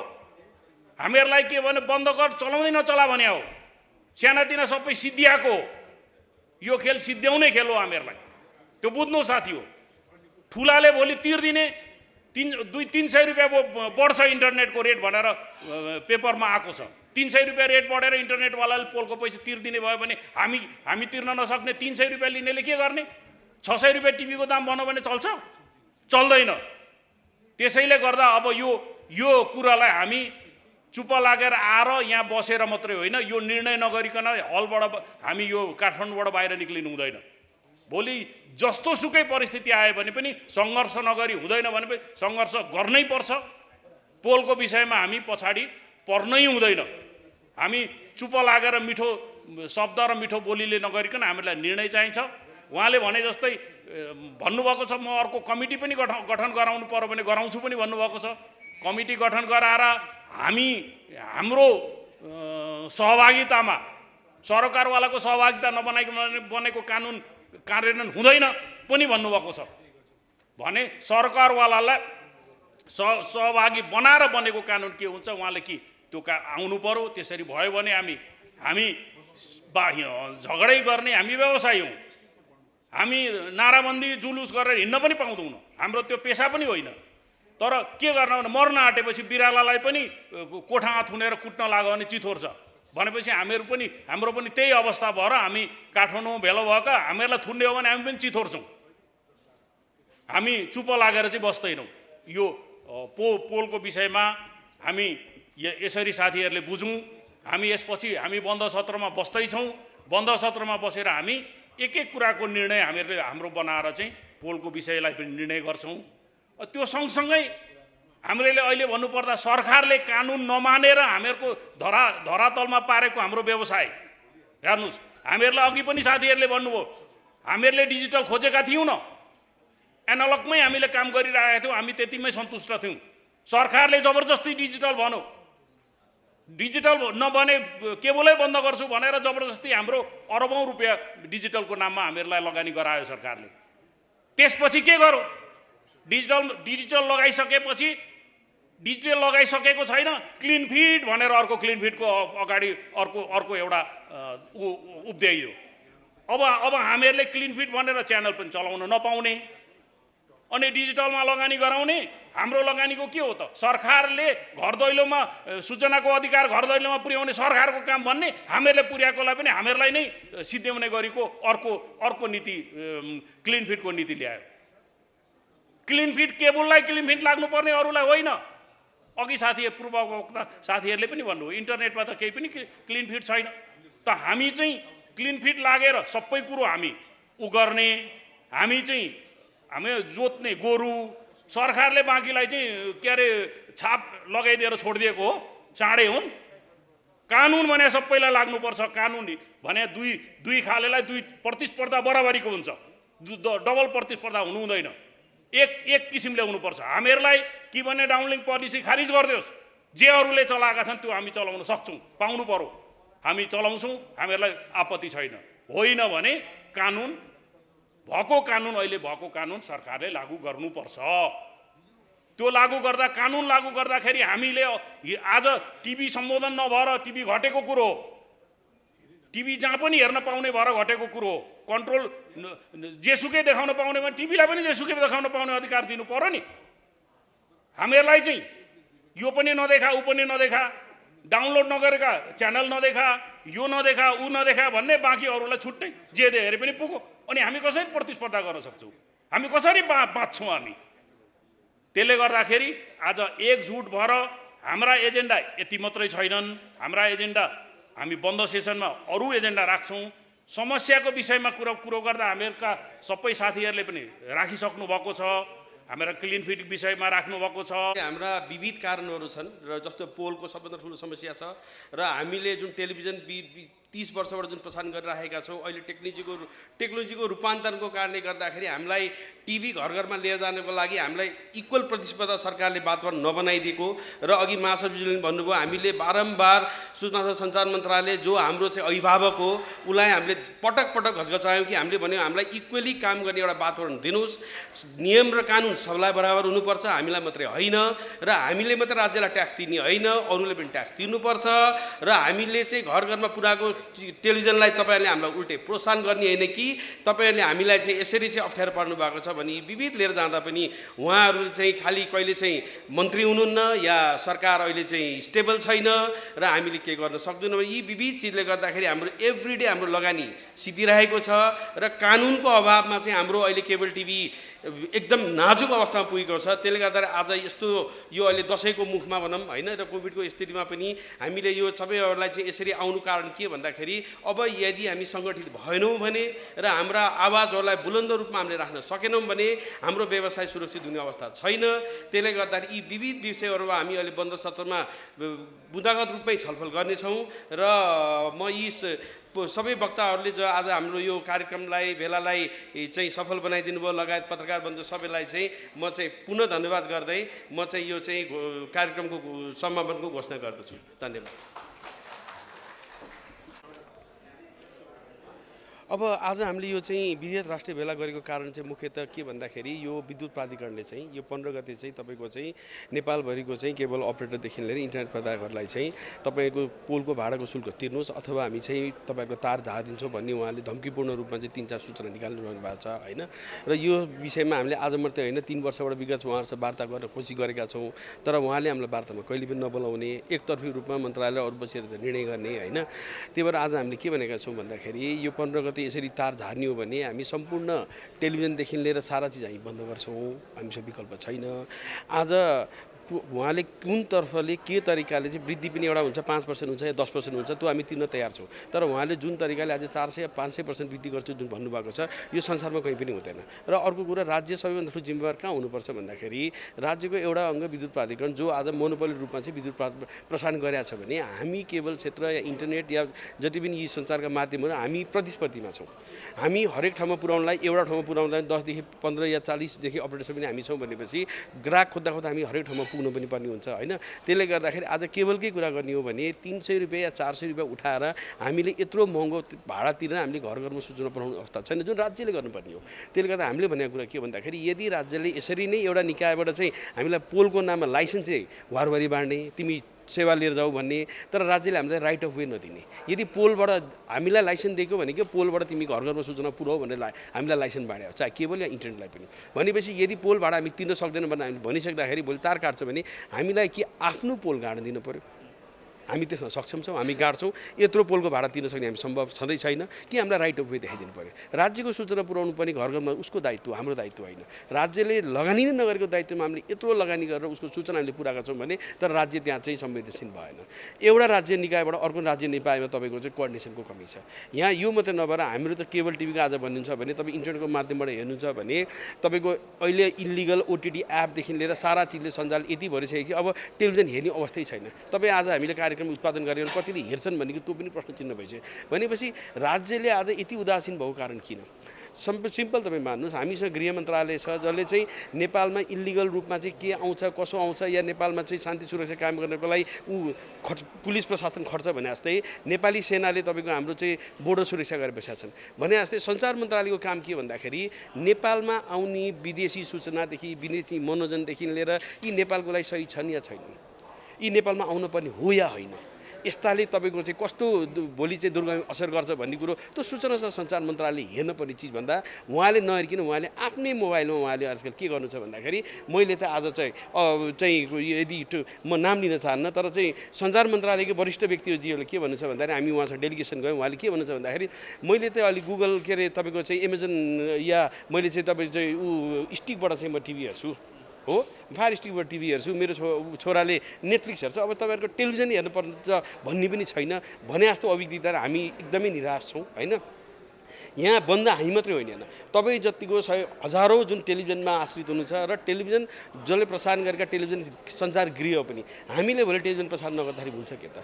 म सुन्दैछु 15 गते एउटा अर्को ठुलो टेलिभिजन प्रसारण हुँदैछ। आजको भेलाले सायद हामी चाहिँ 15 गते टेलिभिजनै बन्द गर्छौँ कि भन्ने हामी निर्णय पुग्यो भने चाहिँ त्यो दिन त्यो टेलिभिजन उद्घाटन गरेर उहाँले औचित्य के पाउनुहुन्छ भनेपछि राज्य यस्तो तपाईँको चाहिँ के भएको छ भन्दाखेरि यस्तो लाचार भएको छ, यसरी कोअर्डिनेसन बिना कमीमा काम भइरहेछ कि अब हामीले चाहिँ एउटा चाहिँ दह्रो तरिकाले हामीले आवाज उठाउन सकेनौँ र हामीले गर्न सकेनौँ भने हाम्रो व्यवसाय पनि रहँदैन। हाम्रो व्यवसाय नभएर सम्पूर्ण टेलिभिजन इन्डस्ट्री पनि सिद्धिने अवस्था छ।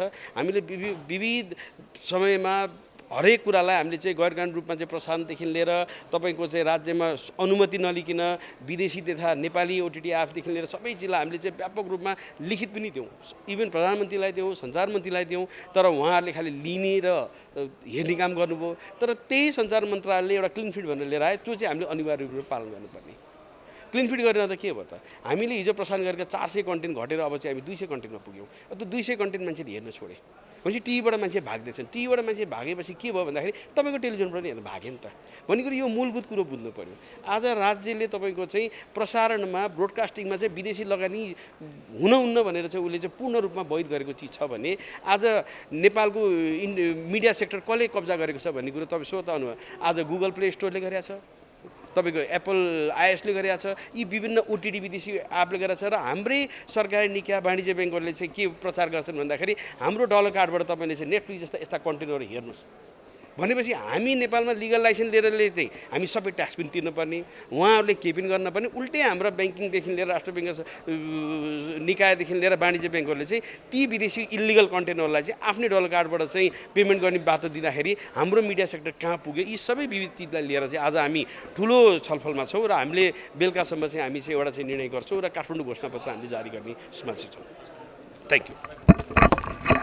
व्यवसाय प्रारम्भ गर्न र त्यो व्यवसायलाई आफ्नो एउटा हाइट दिनका लागि एउटा व्यवसायीले आफ्नो जीवनकालमा आफ्नो जीवनको महत्त्वपूर्ण समय त्यसमा खर्च गरेको हुन्छ, आफ्नो जीवनकालको महत्त्वपूर्ण सम्पत्ति त्यसमा लगानी गरेको हुन्छ, राज्यलाई कर बुझाएको हुन्छ, राज्यका सम्पूर्ण नियमहरू परिपालन गरेको हुन्छ।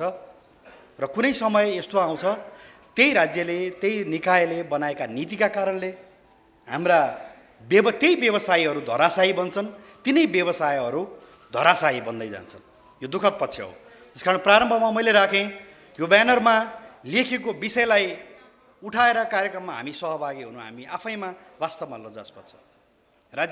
राज्यका जिम्मेवार निकायले यो विषयमा व्यवसायी मैत्री उपभोक्ता मैत्री नीति ल्याउनु जरुरी थियो। त्यो नीति ल्याउनका लागि सरकारवालाहरूसँग समन्वय गर्न जरुरी थियो। होइन राज्यले गरेको ठिक छ, व्यवसायीले आरोप मात्रै लगाएका हुन् भने त्यसलाई राज्यले प्रमाणित गर्न सक्नुपर्छ। हामीले गरेको कुरा ठिक छ, व्यवसायीहरू तपाईँहरू व्यवसाय गर्न चाहनुहुन्छ गर्नुहोस्, सक्नुहुन्न तपाईँहरू छोडिदिनुहोस् भनेर भन्न सक्नु पर्यो।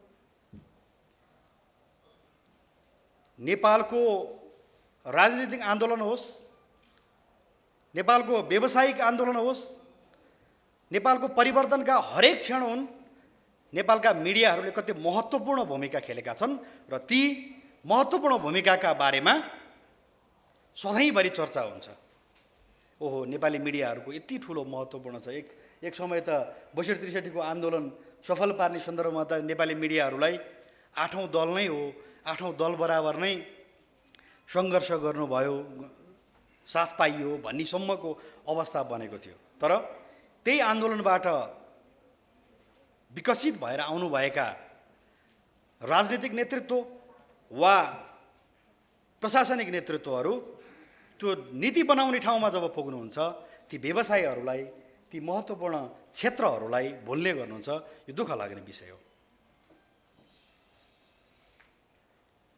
जुनसुकै तरिकाबाट पनि तपाईँले व्यवसायीले उठाएको कुरा गलत छ भनेदेखि त्यो कुरालाई तपाईँहरूले प्रमाणित गरिदिनुहोस् अथवा नीतिमा यो विषय आवश्यक थियो, यसकारण गरिएको थियो भनेर भनिदिनुहोस्। कुनै तर्क देखिँदैन। जस्ट शुल्क बढाउने, हतोत्साहित बनाउने, केही सेक्टरहरूलाई प्रतिस्थापन गर्ने, केही व्यवसायहरूलाई प्रतिस्थापन गर्ने र फरक प्रकृतिका व्यवसायहरूलाई स्थापित गर्ने लाइनमा त लागेको होइन राज्य भन्ने भान हुन्छ हामीलाई। यो दुःखको विषय हो।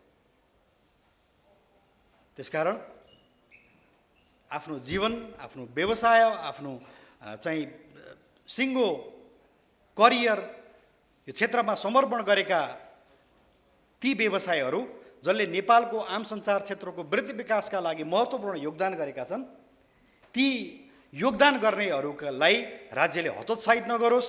राष्ट्रिय टेलिभिजन प्रसारक सङ्घ पनि यही चाहन्छ। राज्यले गरेका केही विभेदहरू हुन सक्छन्, हामीलाई लागेको छ त्यस्तो। हामी टेलिभिजन सञ्चालक टेलिभिजन प्रसारकहरूको पनि आफ्नै खालको पीडा छ। राज्यले टेलिभिजनहरूलाई वर्गीकरण गर्छ, चाहिँ तपाईँको विभेद गर्छ, फलानु टिभी फलानु प्रविधि प्रयोग गरेका टिभीहरू महत्त्वपूर्ण हुन्, फलानु प्रविधि प्रयोग गरेका टिभीहरू नहुँदा नै हुन्छ भनेर विभेद गर्छ। हामी पनि यसको सङ्घर्षमा छौँ, निरन्तर प्रशासनिक सङ्घर्षमा छौँ, राजनीतिक सङ्घर्षमा छौँ। हाम्रो व्यावसायिक उपलब्धिका लागि हामी सबैसँग गजगजाइरहेका छौँ, तर राज्यले सुन्दैन, गाह्रो छ। एउटा सानो उदाहरण दिन चाहन्छु। तपाईँले लगानी गर्दाखेरि एउटा टेलिभिजन व्यवसाय, टेलिभिजन हामी त व्यवसाय पनि भन्दैन, हाम्रो त यो सेवा क्षेत्र हो। अझ बढी यो सेवा क्षेत्र। एउटा मैले टेलिभिजन सञ्चालन गरे बापत, टेलिभिजन च्यानल सञ्चालन गरे बापत मैले छानेको प्रविधिका कारण म विभेदमा परेको छु। भनेको म भन्नाले हामी आम व्यवसायीहरू विभेदमा परेका छौँ। केबलबाट टेलिभिजन प्रसारण गर्नका लागि वास्तवमा नेपालको आफ्नै स्रोत साधनले सम्भव छ। हाम्रो ठुलो धनराशि जोगाउँछ केबलले। यी तारवाला केबल व्यवसायहरू जो हुन्, यिनीहरूले अहिले 100 भन्दा बढी नेपाली टेलिभिजनहरू तपाईँको घर घरमा पुर्याइरहेका छन्। र त्यसले एकछिन इमेजिन गर्नुहोस्, एउटा टेलिभिजनले कमसेकम पनि स्याटेलाइटका लागि 10 देखि 12-15 लाखसम्म विदेशमा पुर्याउनु परेको, मतलब विदेशमा भुक्तानी गर्नु परेको छ। नेपालको आफ्नो स्याटेलाइट छैन। अनि सहज प्रविधिलाई प्रयोग गरेर हामीले चाहिँ त्यो टेलिभिजन व्यवसायहरूलाई यो केबलको मार्फत दर्शकहरूमा लिएर जाँदाखेरि राज्यले हामीलाई केबल टेलिभिजनहरूलाई दोस्रो दर्जाको टेलिभिजन भनेर भन्छ। हामी आफै वास्तवमा यो लज्जास्पद विषय हो। प्रविधिलाई र त्यहाँ हामीसँग भएको पुँजीलाई प्रयोग गरेर नेपालको पैसा बाहिर जान नपर्ने गरेर हामीले यो व्यवसायलाई, यो हाम्रो पेसालाई निरन्तर अगाडि बढाउन सक्ने अवस्था हुँदाहुँदै यस्ता विभेदहरू नीतिगत तहमा बसेका प्रशासनिक वा राजनीतिक व्यक्तिका कारणले भइरहेका छन्। एउटा राजनीतिक व्यक्तित्व आउँछ, लामो समय लगाएर हामी बुझाउँछौँ, मान्यज्यू विषय यो हो, यसलाई यसो गर्नुपर्छ, यसो गर्दाखेरि राज्यलाई पनि राम्रो हुन्छ, यसो गर्दाखेरि व्यवसायीलाई पनि राम्रो हुन्छ, यसो गर्दाखेरि उपभोक्तालाई पनि राम्रो हुन्छ भनेर हामी लामो समय लगाएर बुझाउँछौँ। हाम्रो आन्दोलनमा हामी लाग्छौँ। तर त्यो जति बेला त्यो राजनीतिक नेतृत्वले बुझिसक्ने अवस्था आउँछ, त्यो राजनीतिक नेतृत्व त्यहाँबाट विस्थापित हुन्छ, गर्छु भन्छ, केही नगरिकन बिदा हुन्छ। कर्मचारी प्रशासन त्यस्तै छ। आज बुझाएर हुँदैन, भोलि बुझाएर हुँदैन, हरेकचोटि पटक गरेर चाहिँ बुझायो। कर्मचारी प्रशासनले पनि जब उसले त्यो विषयवस्तुमाथि ज्ञान राखिसक्ने बेला हुन्छ अनि ऊ त्यहाँबाट सरुवा हुनुपर्ने अवस्था छ। विभिन्न स्वार्थका कारणले होस् वा उसको नियमित प्रक्रियाका कारणले होस्। त्यसकारण अन्तमा मैले छोट्याएँ। अन्तमा यो केबल टेलिभिजन व्यवसाय महासङ्घले उठाएका मुद्दाहरूले अन्ततगत्व व्यवसायीलाई मात्रै सिद्ध्याउने होइन, यसले उपभोक्तालाई पनि सिद्ध्याउँछ। तपाईँको एउटा सामानको मूल्य जहाँसुकै जतिसुकै चाहिँ त्यसको लगानी थपिँदै जान्छ, त्यसको अन्तिम क्षति बेहोर्नुपर्ने भनेको उपभोक्ताले हो। त्यसकारण नेपाली आम टेलिभिजन दर्शकहरूका, टेलिभिजनका उपभोक्ताहरू, टेलिभिजनका दर्शकहरूका सुविधाका लागि पनि केबल टेलिभिजन व्यवसायी महासङ्घले उठाएको मुद्दा ठिक छ। यसलाई राज्यले सम्बोधन गरोस् र यो महासङ्घसँग हाम्रो पनि ऐक्यबद्धता छ, हामी पनि तपाईँहरूको आन्दोलनमा सँगसँगै छौँ भन्ने प्रतिबद्धता पनि व्यक्त गर्दै यो कार्यक्रमबाट बिदा चाहन्छु। दुई शब्द अन्त्य गर्छु। जुन कुराले हो मिडिया, टेलिभिजन यी माध्यम भनेको साँच्चै नै समाचार सम्प्रेषण गर्ने र जनतामा सबैमा जनचेतना जगाउने यस्तो किसिमको यो एउटा माध्यम हो, जसलाई हामीले सिम्पल एउटा इन्टरटेनमेन्ट दिने र व्यवसाय मात्रै हो भन्ने रूपले हेर्न हुँदैन होला जस्तो लाग्छ मलाई। र अघि जुन पूर्ववक्ताले राख्नुभयो, मलाई अति चित्त बुझ्ने कुरा के राख्नुभयो उहाँले भन्दाखेरि, कुनै पनि चिजलाई जनता समक्ष पुर्याउने चिज भनेको त्यो कति महत्त्वपूर्ण कुरा छ, एक नम्बर। र सेकेन्डरी कुरा त्यसका नीति र ऐनका कुराहरू हुन्। मैले चलचित्र निर्माता सङ्घ र म उद्योग वाणिज्य महासङ्घमा नै आबद्ध भएको नाताले नीति बनाउँदाखेरि के अप्ठ्यारो हुँदो रहेछ भन्ने कुरा म तपाईँहरूलाई सानो सेयर गर्छु। चलचित्र क्षेत्र पनि उद्योग पनि के थियो भन्दाखेरि सेवामूलक उद्योग थियो। र जब म निर्माता सङ्घको अध्यक्ष भएर आएपछि मलाई 3 वर्ष लाग्यो चलचित्र उद्योग भनेको अहिले राष्ट्रिय प्राथमिकता प्राप्त उद्योगमा हाल्न सफल भएको छु मैले। तर त्यसको लागि मैले पटक कहाँसम्म झेल्नु पर्यो भन्दाखेरि कतिचोटि फाइल हराएर मेरो गाडीको डिक्कीमा रहेको फाइललाई लिएर गएर गराएर पनि मैले काम गरेको छु। र तत्कालीन प्रधानमन्त्री पुष्पकमल दाहालजी हुनुहुन्थ्यो र उहाँको रामबहादुर थापा जुन चाहिँ सञ्चार मन्त्री हुँदाखेरि त्यहाँबाट सुरुवात गरेको हो। र फेरि उहाँकै मन्त्री मातृका यादवजीले यो चिज त आउनै हुँदैन भनेर फालिदिनु भयो, पार्लियामेन्टबाट नि फालिदिनु भयो। फेरि मैले पार्लियामेन्ट समितिमा गएर फेरि दिएँ 72 घन्टाभित्रमा र पार्लियामेन्ट समिति 26 जना पार्लियामेन्ट समितिले पास गरेर फेरि पार्लियामेन्टबाट पास भएर अहिले चलचित्र उद्योग भनेको राष्ट्रिय प्राथमिकता प्राप्त उद्योगमा छ। र त्यहाँ के हुँदो रहेछ त भन्दाखेरि माननीय मन्त्रीज्यूहरू जनप्रतिनिधि र जनताबाट चुनिएर आउनु भएको मन्त्रीज्यूहरू, तर के भने जनताको समस्या भनेको उहाँहरूलाई थाहा छ। तर ब्युरोक्राट्स बिचमा गरेर जुन सचिवालय छ उहाँहरूसित बाध्यता हुनुहुन्छ कि सरसल्लाहको लागि सरसल्लाह त लिनुहुन्छ, उहाँहरूको सर्ट समय भएको हुनाले त्यो कुरा बुझ्नै भ्याउनुहुन्न। उहाँहरूले जता घुमाइदियो फाइल त्यता घुम्दो रहेछ, जुन मेरो 3 वर्षको अनुभव सेयर गरेको। त्यस कारणले गर्दाखेरि हजुरहरूको माग पनि कुनै यस्तो छ भने त्यसलाई मान्य मन्त्रीज्यूहरूसित, किन मैले जति पनि यो विषय लिएर म ठाउँमा पुग्दाखेरि कसैले पनि नराम्रो हो यो गर्न हुँदैन भन्ने कुरा मैले कुनै मन्त्रालयबाट कुनै मन्त्रीबाट पनि पाइनँ। तर लास्टमा गएर फाइल घुम्ने चाहिँ मैले धेरै दुःख पाएँ। त्यसले गर्दा ती कुरालाई चाहिँ तपाईँहरूको एउटा दरिलो टिम बनाएर त्यो टिमको आफ्नो सशक्त जसले समय दिन सक्छ, फेरि टाइम त्यहाँ समितिमा बसेर मात्रै हुँदैन, जसले समय दिन सक्छ त्यसले उद्योग वाणिज्य महासङ्घ पनि तपाईँहरूसँग साथ छ। यसरी कुरा बुझ्ने ऊर्जा मन्त्रीज्यू यहाँ हुनुहुन्छ, उहाँहरूको समक्ष लगेर नै हामीले अस्ति नै कुरा राखेका थियौँ। यी सबै कुरा बनाएर एउटा टिम लिएर अगाडि बढ्नुभयो भने यो कुरा समाधान हुन सक्छ जस्तो मलाई लाग्छ। र कहिले पनि अर्को कुरा मलाई सेन्सरको कुरा ल्याइएको थियो। मान्य मन्त्रीज्यू, अब हजुरको यससँग नै सरोकार होला, यसकारण आज यहाँ पनि हजुर प्रमुख अतिथिको रूपमा हुनुहुन्छ। चलचित्रमा के छ भन्दाखेरि उहाँहरूले मलाई के भन्नुभएको थियो भन्दाखेरि चलचित्र देखाउँदाखेरि केबलमा पनि सेन्सर मागियो। अहिले हामीले हेऱ्यौँ भने अहिले के छ भने विश्व एउटा इन्टरनेटको दायराबाट हिँडिरहेछ, जसले गर्दाखेरि अहिले हामी नेटफ्लिक्स, एमाजोनहरू यस्ता विदेशी च्यानलहरू अधिकांश यहाँ 25% जनताले हेरिरहनु भएको छ। तर उनीहरूको रेकर्डमा हामी छैनौँ। किन भन्दाखेरि हामीले आफ्नो पासवर्ड र आइडी लिन नसकेर विदेशमा रहेका आफन्तहरूको पासवर्ड र आइडी लिएर हेरेको कारणले हामीलाई के दिएको छ त भन्दाखेरि यहाँ बसेर हेरे तापनि विदेशीहरूले नेपालमा बसेर हेरिएको रेकर्ड पाइयो हामीले। त्यसले गर्दाखेरि हामीले पटक पटक यो कुराहरू उठाएर लगेको थियौँ र यही कुरा माननीय मन्त्री समक्ष पनि अस्ति पनि हामी निर्माता सङ्घ, चलचित्र सङ्घ, विकास बोर्ड गएर भेटेका थियौँ। हाम्रा चलचित्रका समस्याहरू पनि राख्यौँ र अबको दिनमा केबल टिभी लगायत सम्पूर्ण टेलिभिजनहरूको समस्यालाई जसरी आज एकजुट भएर तपाईँहरूले आउनु भएको छ, यी कुराहरूलाई चाहिँ नि भोलिको दिनमा नहुने कुरा यो हो र यसले यो पोइन्ट्सले मार परेको छ, यसलाई यो पोइन्टमा अगाडि बढाएर लानुपर्छ भनेर तपाईँहरूले बुदागत लिएर अगाडि गर्नुभयो भने सम्पूर्ण चलचित्र क्षेत्र हामी छौँ। र अघि मैले जोड्दै थिएँ सञ्चारको कुरा, जुन चाहिँ सेन्सरको कुरा, केबल टेलिभिजनहरूले सेन्सर गर्नु पर्दैन। किनभने विदेशबाट आएका यस्ता चिजहरू पनि जुन चाहिँ अहिले स्वइच्छाले स्वायत्त सेन्सर भनेर आएका छन्, जसलाई एडल्ट सर्टिफिकेट, जसलाई पिजी विथ प्यारेन्ट्स गाइडेन्स भनेर दिएको छ, अर्को युनिभर्सल सर्टिफिकेट दिएको छ। त्यसको आधारमा सम्पूर्ण चिज चाहिँ इन्ट्री गर्न हुने। हामी स्वयंले बनाएको सिनेमा, हाम्रो सेन्सर बोर्ड छ, हामीले सिनेमाको सेन्सर गरिसकेका हुन्छौँ। त्यही सेन्सरको सर्टिफिकेटको आधारमा तपाईँहरूले दर्शकको जनताको घर घर समक्ष पुर्याउन सक्नुहुन्छ। किनभने तपाईँहरूलाई फेरि सेपरेट सेन्सर गर्नुपर्ने आवश्यकता चाहिँ छैन। जुन कुरा मैले निवर्तमान अध्यक्षजीबाट पाएको थिएँ, हामीले डबल सेन्सर गर्नुपर्छ भन्ने कुरा जुन कुरा गलत हो। र यो कुरा तपाईँहरूले सूचना र सञ्चार प्रविधि मन्त्रालय अन्तर्गतको सेन्सर बोर्ड छ, चलचित्र विकास बोर्ड छ, त्यहाँ राख्न सक्नुहुन्छ।